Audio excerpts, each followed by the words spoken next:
say, I learned most of what I know about acting right here in Chicago, so thank you. I like to say you guys can ask me anything you want. I have yet to be really truly embarrassed up here.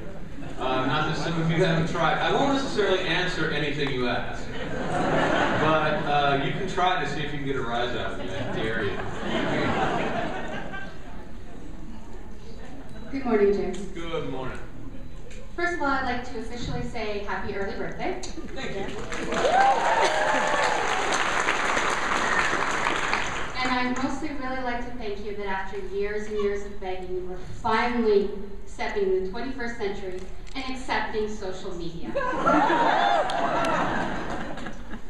Yeah.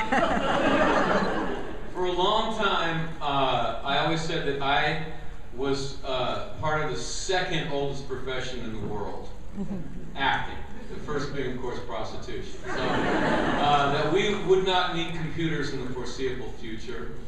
And then I think it was my daughter saying she needed one for school. And I got her one, and I thought, oh, this is all colorful and everything. So yeah, now I've got an iPad, I've got an iPhone, I've got the whole Apple complement. Yeah. But please do visit Ghost of the Robot on Tumblr, on Facebook, on Twitter. Is that what we call it? I actually post. Steve, my manager, was a little nervous that I wouldn't post on my official Facebook page because he thought that I would Anthony Weiner myself, as I said last night. But he can't really control what the band does. But yeah, I'm pretty good at it. I used to do press for the theater company I had, both here and in Seattle, so I don't step in it too much, hopefully. And we all love What the Hell. So thank you. Right on. Oh, right on.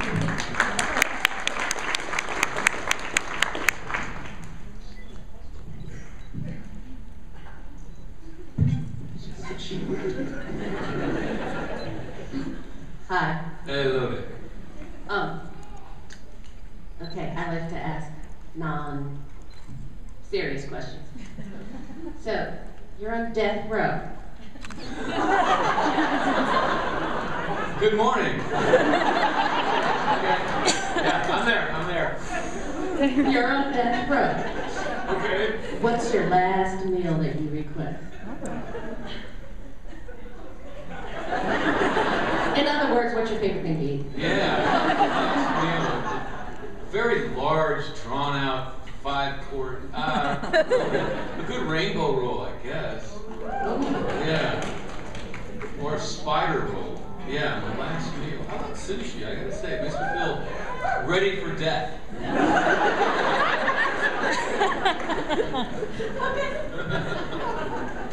No one has ever asked me.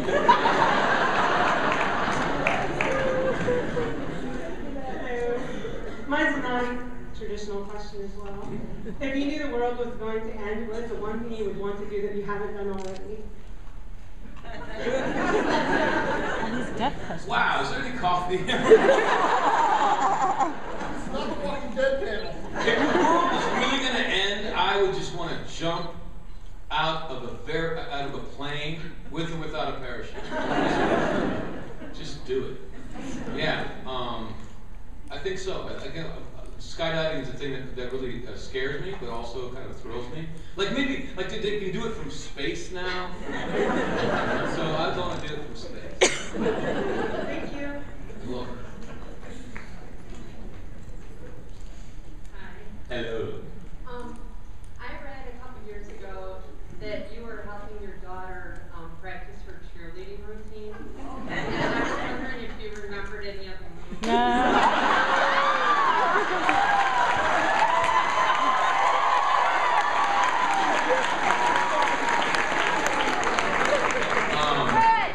Helping my daughter has nothing to do with giving her pointers. She doesn't accept any pointers. Help for my daughter is getting her water and saying, good job. And then she just wants me to look at her as she practices. But seriously, if I say, you need to get your left hand up a little more.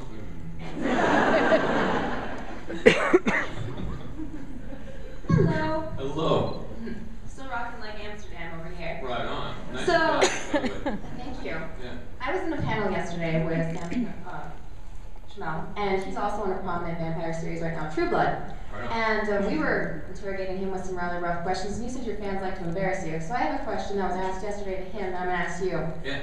My sister's valedictorian, and she loves you and worships you. And yesterday Sam Chamel gave out a kiss. And I'm wondering, can you give out a cheek kiss to my sister, your #1 fan? Only in my brain, man. Oh, Very okay. cute. I would love to, but I got a jealous wife. I'm a jealous husband. A hug? I can't. I have started that in some of these circumstances, and it ends in a small orgy. Understandably so.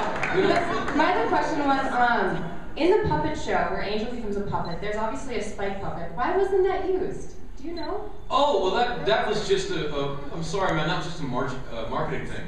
Oh. Yeah, that was written by Ben England, who did The Tick, which was one of my favorite cartoons about mediocre superheroes. And so, yeah, I was waiting for that script all year. And it came out, and I was in like one half-page scene. And I was like, Ben, I show up to work on time. I can be funny. Come on. And he's like, dude. Stole the episode. Yeah, exactly. He said, dude, you don't even worry about it. I gave you the best scene. You don't have to work this week. Take the week off. Come in and steal the show. Thank you. Yeah. But I was puppeteering that puppet. I was beating myself up with the puppet. What happened to it?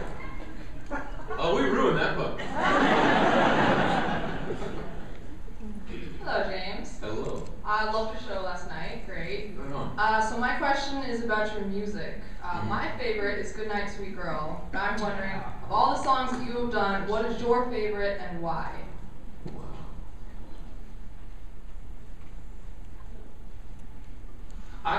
It's, I think maybe it's a recent one called If This Is Love. I like that one too. That was good. Yeah. I just remember when I was writing the lyrics to that, I was crying so much that I actually thought I was going to lose the words before they dried. So that means a lot. Good Night, Sweet Girl is a fabulous song, but Charlie wrote that one. So he cries when I sing it.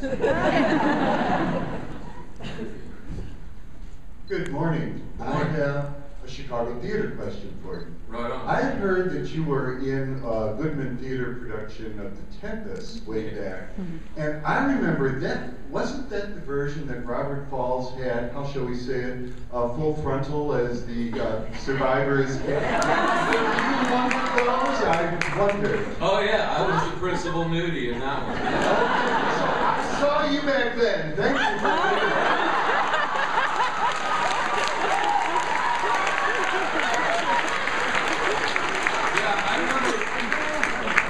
I was coming up from non-equity stage, and he cornered me in the very first rehearsal, put his arm around me. Bob was like 6'8", and he's like, I'm gonna have you naked for your entrance. I'm starving to death. I need the money. I'm like, okay, fine. And I was assured that the whole thing was going to be tasteful and lit in a very tasteful way. But the weekend before we went into technical rehearsals, the lighting designer broke his leg in a skiing accident. So his assistant lit the show like a Vegas strip show. And what else about that? Like I had to go down to my underwear, in rehearsals, and then only go full nudity for final text and stuff.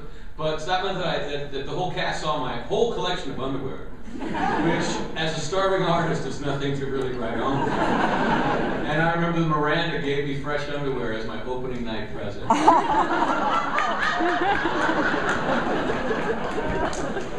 else? Oh yeah, Steve.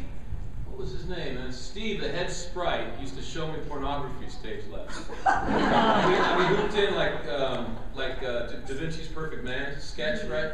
So I couldn't move, and he'd just be like, trying to get me,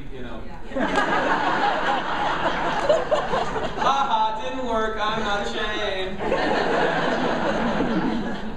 Yeah, I think I might be blushing more than you.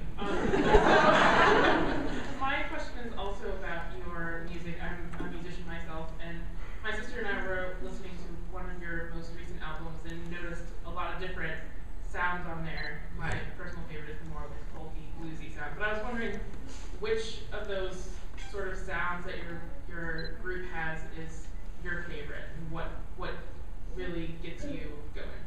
When you say sounds, like, do you mean, I don't, like, do you mean specific sounds, or do you mean just like the whole basic feeling of the?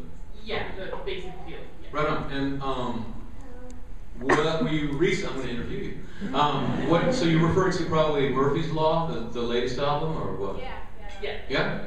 I would say Murphy's is it's a glistenier album. You know, it's not as rough. The first one was a lot rougher, and I think that there's a lot of power in that.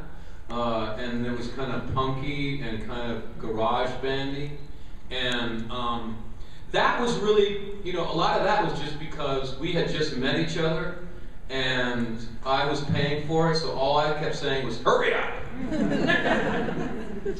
Whereas with Murphy's Law, we hadn't been together for a long time and had missed each other a lot, and frankly saved more money to record, so we didn't want to come out of the recording studio. We just came up with more and more ideas and kept getting it smoother. I mean, I don't know. We wanted something. We wanted something different. We wanted something richer sounding, more layered. You know, because really, the first album, Mad Brilliant, is really just 4 instruments, just pounding it out. That's all the sound is.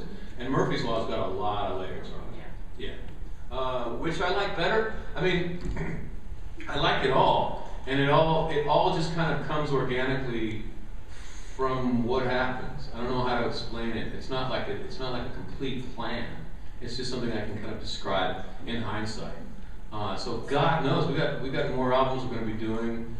Who knows what's going to happen then?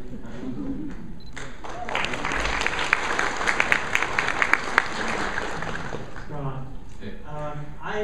I also have a question about your theatrical experience.